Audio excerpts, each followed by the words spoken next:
여러분 안녕하십니까? 헬로티비 뉴스입니다.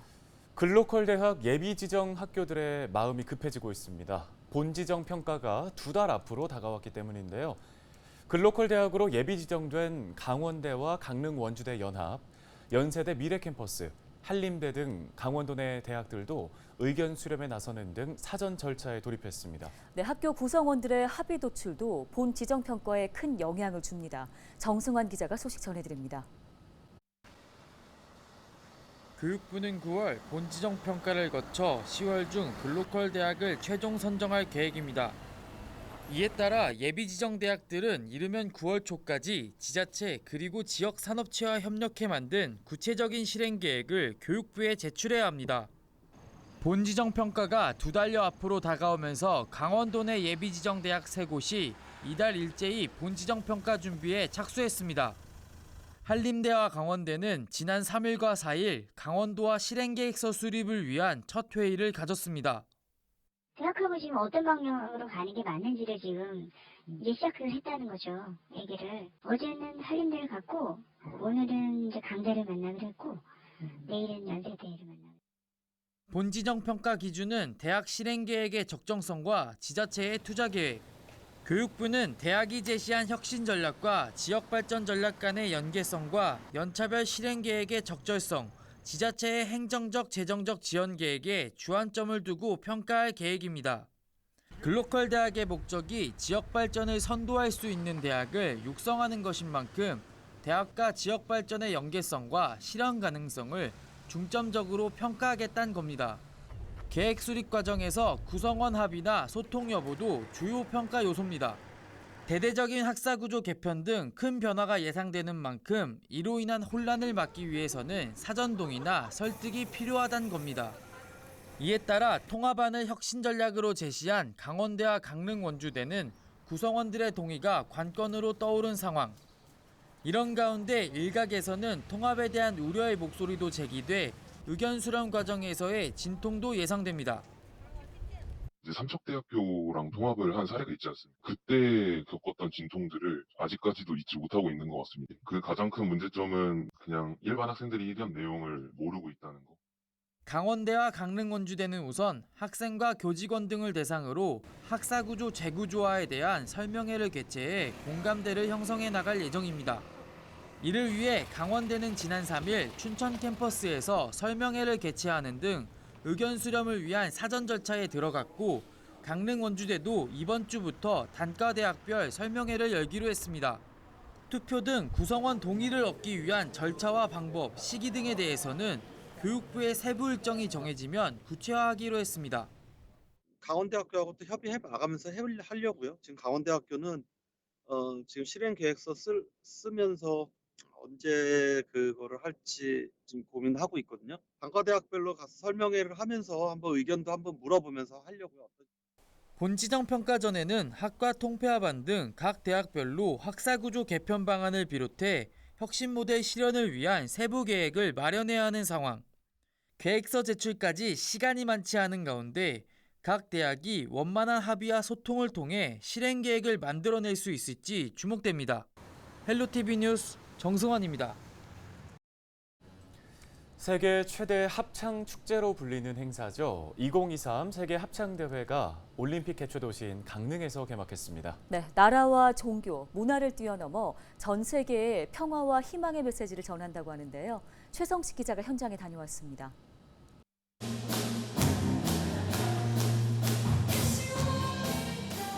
경쾌한 반주에 맞춰 신나는 율동과 합창이 어우러집니다. 보는 이들을 미소 짓게 만든 이 합창단은 지구촌 합창대 축제에 참가하기 위해 멀리 남아프리카 공화국에서 강릉을 찾았습니다. 2023 강릉 세계합창대회 개막 첫날부터 각 공연장에서는 부문별로 열띤 경연이 펼쳐졌습니다. 웅장하고 아름다운 남성 합창단의 화음이 공연장 가득 울려 퍼집니다. 공연이 끝나자 관중 모두가 환호와 박수로 화답합니다. 저희들이 그동안 준비한 것들을 정말 원 없이 정말 최선을 다해서 지난 연습 때보다 더 좋은 공연을 했다고 생각합니다. 함께 들어주신 모든 분께 감사의 말씀을 드리겠습니다. 지난 4월 대형 산불 피해를 입은 곳에서 작은 음악회가 열렸습니다. 세계 합창대회에 참가한 우크라이나 보그닉 소녀합창단이 평화의 메시지를 전하기 위해 이곳을 찾은 겁니다. 공연을 마친 합창단은 산불 피해 주민에게 기념품을 전달하며 위로했습니다. Щоб вони ніколи не втрачали надію і віру у Господа Бога. Все відновиться, все буде добре. Ми це знаємо на своїй власній досвіду. 공연장뿐 아니라 강릉 도심과 해변 등 관광 명소에서도 다채로운 행사가 마련됩니다. 이곳 강릉 경포해변 야외 공연장에서는 전 세계 합창팀들의 버스킹 공연이 펼쳐지고 있습니다. 세계 합창대회가 열리는 강릉은 축제의 열기로 가득합니다. 2002년 부산에 이어 우리나라에서 두 번째로 열린 2023 강릉 세계합창대회 주제는 모두를 위한 평화와 번영입니다. 전 세계 34개 나라 320개 팀에서 8,000명 넘는 합창단이 이 대회에 참가했습니다. 세계합창대회는 결과보다 과정을, 경쟁보다 공존이라는 올림픽 정신을 담고 있습니다. Wir und viele Bürger kommen aus Europa und in Europa ist Krieg. Auch das ist eine sehr, sehr unangenehme Sache, eine schreckliche Angelegenheit. Daher ist es umso wichtig, dass die Chöre aus der ganzen Welt sich treffen, zusammenkommen und für den Frieden singen und für den Frieden demonstrieren. Und wir sind hier in dieser reichen Stadt, das zu tun. 나라와 인종, 종교와 문화를 뛰어넘어 전 세계에 평화와 희망의 메시지를 전하는 2023 강릉 세계합창대회는 오는 13일까지 펼쳐집니다. 헬로티비 뉴스 최성식입니다. 다음 소식입니다. 인제하면 저는 사실 내린천이나 좀 백담사 같은 네. 휴양 관광이 먼저 생각이 나는데요. 기암절벽과 절경을 이루는 내린천, 그리고 설악산으로 좀 유명한 곳이죠. 네, 그렇습니다. 최상기 인제군수가 민선 8기 취임 1년을 맞았는데요. 인제군의 이런 청정 자연을 활용해 대한민국의 스위스 같은 관광도시로서 기반을 구축하겠다는 포부를 밝혔습니다. 전소연 기자가 현장에 다녀왔습니다. 깔끔한 수영장에 물이 가득 차 있습니다. 헬스장에는 각종 운동기구들이 줄지어 들어서 있습니다. 도시에서는 쉽게 찾아볼 수 있는 것들이지만 인제군 기림면에는 지난 2월에야 들어선 겁니다. 지난 1년간 인제군이 공을 들여온 문화체육 인프라 구축 사업에 결실을 맺었습니다. 체육문화센터들이 하나씩 문을 열고 있습니다. 이제 남면하고 상남에 지금 추진 중인데 이것도 올 연말이면 모습을 드러낼 것이다. 각종 대회 유치를 통한 스포츠 마케팅으로 경제 활성화 효과도 이끌어냈습니다. 올해만 벌써 대회 22개를 유치해 2만여 명의 선수가 참가했습니다. 인제군은 약 30억 원의 지역 경제 파급 효과가 발생했다고 밝혔습니다. 또 국비 180억 원이 투입되는 굵직한 사업도 따냈습니다. 인제군 원통리에 지방 이주를 원하는 사람들을 위한 주거단지를 조성하는 지역 활력타운 사업입니다. 앞으로 해야 할 일도 많습니다. 민선 8기 인제군정은 남은 3년 동안 미래 100년의 성장 기반을 닦겠다는 포부도 밝혔습니다. 아름다운 자연을 활용한 관광지를 개발해 인제를 대한민국의 스위스로 만들겠다는 계획입니다. 그런 부분들을 어떻게 해결할 것인가 그런 문제가 있어서 관광단지 조성 사업도 하고 있고 여러 가지 이제 그런 기능을 할 수 있도록 하는 일들을 해오고 있고요. 또 유명 관광지인 자작나무 숲을 AI 기술을 도입한 스마트 관광지로 만드는 등 이색 관광지 조성 사업을 추진할 계획입니다. 군정 운영 6년차를 맞은 최상기 인제군수. 청정 자연을 활용한 관광도시를 만드는 데 행정력을 집중할 방침입니다. 헬로티비 뉴스 전소연입니다.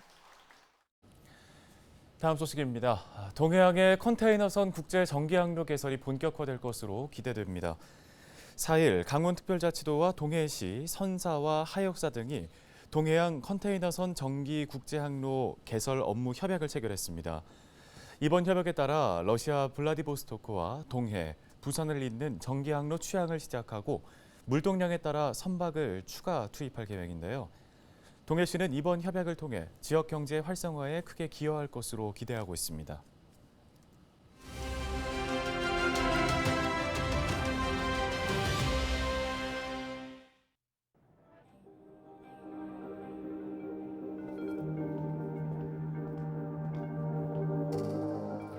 요즘 덥고 습한 날씨로 쉽게 잠 못 이루시는 분들 많을 텐데요. 무더운 여름철 우리를 힘들게 하는 것이 또 있습니다. 바로 여름철 불청객, 모기인데요. 모기를 쫓기 위해 태우는 모기향의 주요 성분이 인체에 해로울 수 있다며 유럽연합이 사용 금지 처분을 내렸습니다. 알레트린이라는 살충제 물질인데요. 알레트린은 1949년 미국에서 개발돼 국내에서는 초록색 코일형 모기향 등에 사용되고 있습니다. 알레트린이 햇빛에 노출될 때 광분해 산물이 만들어지는데 이게 피부에 닿으면 독성을 일으킬 수 있다는 겁니다. 유럽연합은 지난 3월 알레트린 사용 금지 결정을 내렸고 우리 정부는 석 달이 조금 지난 이달 3일에서야 알레트린에 대한 안정성을 재검증하겠다고 밝혔습니다. 환경, 식품 분야 등 국내보다 안전 기준이 높은 유럽연합. 우리나라도 국민들의 안전과 건강을 위해 보다 엄격한 기준이 필요할 것 같습니다. 데일리 브리핑이었습니다.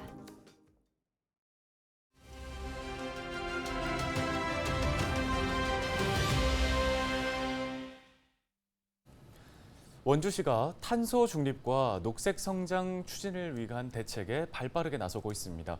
탄소 중립 계획 수립과 시행을 위한 중추적인 역할을 담당할 기관으로 상지대를 선정했는데요. 네, 원주시 서병화 기후에너지과장과 함께 관련 이야기 자세히 나눠보겠습니다. 자, 과장님 먼저 기후위기에 대처하기 위한 정부의 2050 탄소 중립 정책. 먼저 이게 어떤 건지 간략하게 설명 부탁드립니다. 2022년 3월 25일자로 탄소중립 녹색성장 기본법이 시행이 되었습니다. 그래서 법 시행에 따라서 금년 4월에 국가기본계획이 확정이 되었는데요. 국가기본계획을 보면 2018년도 온실가스 배출량이 7억 2,700만 톤이었습니다. 그래서 2030년까지 4억 3,600만 톤으로 40%를 감축하려는 게 목표고요. 그리고 또 한 가지는 연평균 기온이 산업화 이전보다 1.5도 이상 올라가지 않도록 유지하겠다. 그래서 결국은 2050년까지 탄소 중립을 달성한다는 것이 정부의 계획입니다. 네, 원주시가 이렇게 탄소 중립 달성과 녹색 성장 추진을 위해서 지원센터를 개소하기로 했는데 이 내용도 한번 소개를 해주세요. 원주시는 탄소 중립 기본법이 시행됨에 따라서 원주시 특성과 여건이 반영된 탄소 중립 녹색 성장에 관한 계획 수립, 에너지 전환 촉진 등 탄소 중립 사유의 이행과 녹색 성장 추진을 지원하기 위해서 탄소 중립 지원센터를 지정하게 되었습니다. 지난 5월에 탄소 중립 지원센터 지정 공개 모집을 했는데요. 3개 기관이 참여하였고 1차 심사는 이제 발표 심사를 했고요. 2차 현장 심사를 통해서 최종 상지대학교를 선정하게 되었습니다. 선정된 상지대학교는 그 사업 계획도 준비를 잘했고요. 전문 인력, 센터장의 운영 비전 등 타 기관보다 준비를 잘해서 높은 점수를 받아서 선정하게 되었습니다. 네, 앞으로 원주시 탄소중립지원센터가 할 역할이 크다고 들었습니다. 어떤 얘기인가요? 원주시 탄소중립지원센터는 저희 시에서 추진하는 탄소 중립 관련 사업들을 지원하게 됩니다. 법에서 정하고 해야 할 일들이 많이 있습니다만 몇 가지만 말씀드리겠습니다. 첫 번째는 원주시 탄소 중립 기본계획을 지금 수립하고 있는 단계인데 이런 수립 단계부터 시작해서 이제 시행하는 것까지 지원하게 되고요. 그리고 기후위기 적응 대책의 수립 시행 지원, 에너지 전환 촉진 및 전환 모델의 개발 확산, 그리고 지역의 탄소 중립 관련 조사 연구와 교육 홍보 등의 역할을 수행하게 됩니다. 앞으로 원주시와 협력해서 탄소 중립 사유의 이행과 녹색 성장 추진을 위해서 중추적인 역할을 할 것으로 기대하고 있습니다. 네, 잘 들었습니다. 원주시 서병화 기후에너지과장이었습니다.